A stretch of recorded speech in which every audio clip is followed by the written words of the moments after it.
अब तो कोई शर्म नहीं रही, बाप बेटा इकट्ठे बैठ कर दारू पीवे, बता शर्म रही? फिर छोटे छोटे बच्चे भी धिक्कारेंगे, कोई रिश्तेदार भी आ जाएगा, आप क्या पी रहे हो, ये कोई शराब पीने की चीज है? इसके कहते हैं मदरा पीवे कड़वा पानी, 70 जन्म कुत्ते के जानी। इस तरह के प्रमाण दिया करेंगे हमारे बच्चे। एक कहते हैं सुरापान मदमासा हारी, गमन करे भोग पर नारी, 70 जन्म कटेंगे शीशम, साक्षी साहेब है जगदीशम। और परमात्मा कहते हैं 100 नारी जारी करे सुरापान 100 बार, एक जन्म हुक्का भर दे वो डूबे काली धार। ये तमाकू के अंदर इतना दोष है कि एक पर स्त्री गमन करने वाले का पर द्वारा स्त्री का खोला, 70 जन्म अंधा हो डोला। सुरापान मदमासा हारी, और जो गमन करें भोगे पर नारी, 70 जन्म कटेंगे शीशम, साक्षी साहेब है जगदीशम। जो ऐसे पाप करेंगे उनके 70 जन्म तो लगातार वो बलि के बकरे बनेंगे। परमात्मा ने कहा कि एक पर स्त्री गमन करने का क्या बताया है कि 70 जन्म तो अंधा होकर धक्के खावे, और फिर 70 जन्म वो बलि का बकरा बनकर गल कटवावे। कितना घोर पाप है।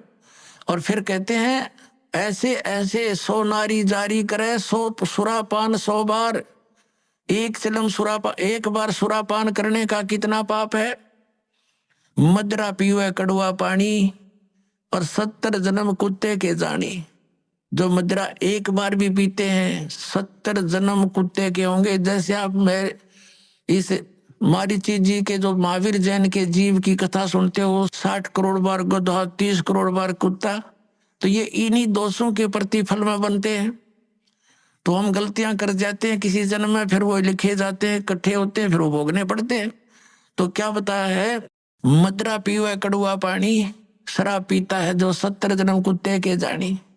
आज तो टिट्टी पाक रहा, घुट्टी ला के होटलों में बैठ के मौज मार रहा, फिर कुत्ता बन के गंदी नाली के जल को पिया करेगा। ले अब तेरी मदरा ये बन गई, मदरा पीवे कड़वा पानी, 70 जन्म कुत्ते के जानी। फिर क्या बताते हैं, 100 नारी जारी करे, जो 100 नारी पर नारी भोगेगा उसको कितना घोर पाप होगा। और सुरापान 100 बार, एक बार सुरापान यानी शराब पीने का कितना दोष है, अभी आपको बता दिया। ऐसा 100 बार कर ले और एक चलम हुक्का भर दे, पीने वाले का तो गर्क बेड़ा है ही, एक हुक्का भर के देने वाले को इतना पाप लगेगा। क्योंकि कोई दोष में सहयोग देता है, कोई हत्या करने जाता है, उसकी मदद कर रहा है, उसको उठा के उसको हथियार दे रहा है कि ले कर ले काम, तो दोनों दोषी हैं वो। तो यहाँ क्या बताया कि 100 नारी जारी करे सुरापान 100 बार, एक चलम हुक्का भर दे और डूबे काली धार। जैसे आपने गीता जी अध्याय नंबर 7 के श्लोक नंबर 29 में सुना है कि जो व्यक्ति सभी कर्मों से परिचित है, पूरे अध्यात्म ज्ञान से परिचित है और तत्परम से परिचित है, तत्परम यानी परम अक्षर ब्रह्म से, तो वह केवल जरा और मरण से छूटने का ही प्रयत्न करते हैं। वो यहाँ की बकवादों में आश्रित नहीं रहते, यहाँ की किसी वस्तु की डिमांड नहीं करते, दोष भक्ति के अनुकूल साधना वही करते हैं और उसमें बाधक वस्तु को ग्रहण नहीं करते। तो ये हमारे बच्चे इन पूरे अध्यात्म ज्ञान से और इस सभी पूरे कर्मों से परिचित हो जाएंगे, तो फिर वो आम व्यक्ति को जो भी उनके संपर्क में आवेगा उनके गुणों से परिचित कराएंगे कि ये मत करो आप, ये पाप लगता है। अब छोटे छोटे बच्चे भी, कोई रिश्तेदार आता है वो बेड़ी वगैरह मंगवाता है, वो मना कर देते हैं, आपकी और सब सेवा कर देंगे पर ये नहीं करेंगे क्योंकि इसमें हमें दोष लगेगा, और आप हमारे घर पर भी इसको पीने की कृपा ना करना, हमारी हानि हो जाएगी। तो वो अपने आप शर्मिंदे होंगे। एक भक्त बता रहा था कि ऐसे हमारे घर पर हमारा एक बहनोई आ गया, उसने हमारे लड़कों लड़के थे घर पे, और वो लगा निकाल के बीड़ी पीने, उनसे उन्होंने कहा जी आप फूफा जी बीड़ी ना पियो हमारे घर पे। तो वो न बच्चे थे, उसने समझदार व्यक्ति था, उसने बंद कर दी और बाहर जाकर पी आया। उसने सामने आकर उसे बताई मेरे से, वो कह रहा था, कहने लगे ये बालकों को क्या हो गया, मैं बीड़ी पीने लगा था ना मना कर दिया। तो उन्होंने कहा ये हमने उपदेश ले रखा है ऐसे ऐसे, हम ना ये पीमर ना पीने दें, ना हम आपकी मदद करेंगे और आपकी सारी सेवा करेंगे हम, लेकिन ये अब हम नहीं आपको सहयोग भी नहीं देंगे।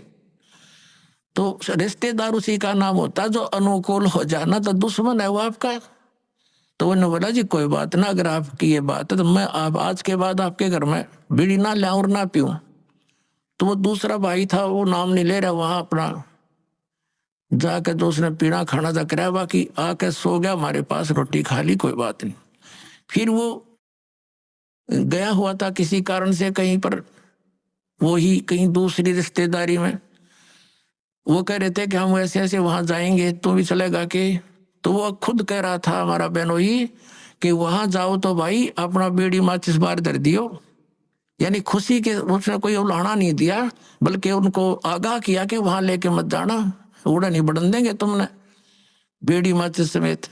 तो वो रिश्तेदार भी अच्छे थे, ने बोला बहुत अच्छी बात है, हम ठीक है, उनके नियम को क्यों भंग करेंगे। तो धीरे धीरे उस रिश्तेदार ने भी उपदेश ले लिया, जब देखा कि बालक भी इतना ज्ञान रखते हैं, बुराई से दूर रहना चाहते हैं, और हम बुराई कर रहे हैं तो हमारे बालक भी ग्रहण करेंगे। तो उस बुद्धिमान व्यक्ति ने भी उपदेश ले लिया, अपने बच्चों को इस मार्ग पर लगा दिया। तो ऐसे ये बुराई अब कम होगी।